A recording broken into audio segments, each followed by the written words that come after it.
Muy buenos días, tardes o noches. Soy Luna Aguilar de grado décimo y en esta ocasión vamos a entrevistar a una neuropsicóloga y hacerle ciertas preguntas comunes. Así que, ¿te presentas? Mucho gusto, mi nombre es Helena Azucena Sánchez, psicóloga de profesión y magíster en neuropsicología clínica. Bueno, Helen, tú que ya tienes un estudio previo, Ujú. ¿qué es la neuropsicología y qué relación tiene la neuro con la psicología? Ok, pues la neuropsicología básicamente es una rama de la psicología que lo que se encarga es básicamente de estudiar la relación que existe entre la conducta y el cerebro, ¿sí? Un poco como qué relación tiene como el funcionamiento de nuestro sistema nervioso central con algunas de nuestras conductas, pero también de como nuestro procesamiento cognitivo. Cuando hablamos de procesamiento cognitivo, hablamos de todas aquellas funciones que nos ayudan con el procesamiento atencional, con nuestro procesamiento en la forma que aprendemos, de memoria, con nuestro lenguaje y con algunas funciones ejecutivas que son aquellas en las que nos ayudan a planear, a organizarnos, con las que interfieren como en todo este proceso de resolución de conflictos y sobre todo las que nos ayudan como a modular un poco como la parte comportamental, ¿sí? Desde la parte de neuropsicología vemos toda la parte relacionada con lóbulos frontales, con la sinapsis, con las neuronas, entonces digamos que es como un complemento de todo el funcionamiento cerebral que se puede ver afectada a través de diversas cosas. Entonces en la neuropsicología nos dirigimos por ejemplo a diferentes poblaciones, niños, adolescentes, adultos jóvenes, adulto mayor, que tienen diferentes patologías, por ejemplo en los niños los trastornos del aprendizaje, los trastornos del lenguaje, o por ejemplo en casos como en los colegios los déficits de atención, o en adultos los que pueden llegar a presentar algún tipo de accidente o daño cerebral. Bueno, y en un tratamiento con neuropsicología, ¿qué factores tienen que tener en cuenta? Ok, básicamente lo que nosotros tenemos en cuenta en la neuropsicología, primero, pues es hacer un buen proceso evaluativo, ¿sí? Identificar un buen perfil cognitivo, tiene que tener presente, tener buenas capacidades en cuanto a fortalezas y debilidades, ¿sí? Todo tratamiento cognitivo, todo plan de rehabilitación, de habilitación o de estimulación cognitiva va siempre dirigida hacia esa persona, es decir, va a ser muy personalizado e individualizado hacia gustos, hacia ese perfil que se le crea a la persona.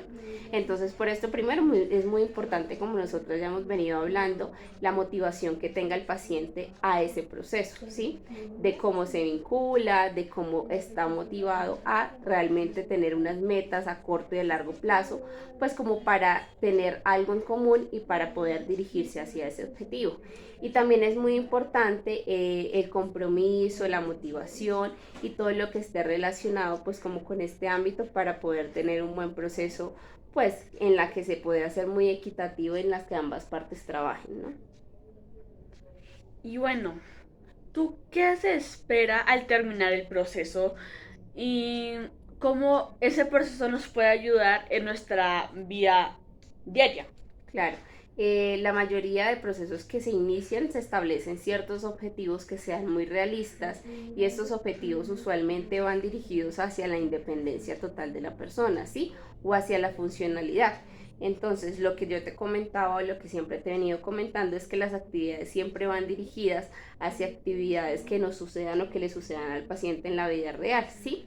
Que sean técnicas que el paciente pueda utilizar en determinada situación que le ocurra, que no se queden en actividades de lápiz y papel que hagamos en consulta, sino que realmente sean actividades que le ayuden a mejorar como esa calidad de vida, mejorar las situaciones que por ejemplo lo frustran.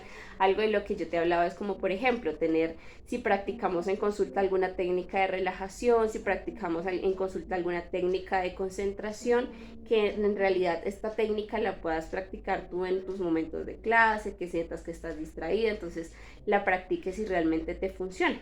Entonces es un poco de eso, realmente transformar lo que hacemos en la consulta, lo que hacemos en el plan de intervención y llevarlo a la realidad para ser mucho más funcionales. Bueno, y hablando de eso, me acaba de surgir otra duda. Dime. Más o menos, ¿cuánto tarda una persona, digamos, si empieza a hacer lo que tú decías de ejercicios de concentración o respiración?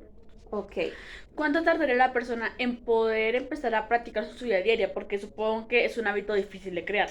Exactamente, pues yo creo que como todos sabemos los hábitos son muy difíciles de mantener, ¿no? Digamos, se necesita de mucho compromiso y sobre todo de entender muy bien el paso a paso de las técnicas. Entonces, yo creo que necesitaríamos usualmente se hace una sesión semanal, entonces se necesitaría mínimo de 3 meses para interiorizar las técnicas. Entonces, si yo te estoy enseñando a ti una técnica de relajación, tú tienes que entender al 100% la forma de aplicarla.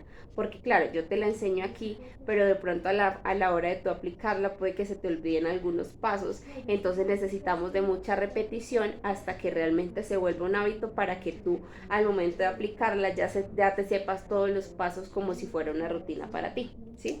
Interesante.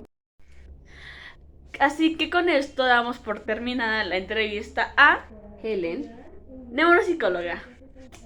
Si tienen dudas las pueden dejar y las responderemos cuando vuelva la terapia.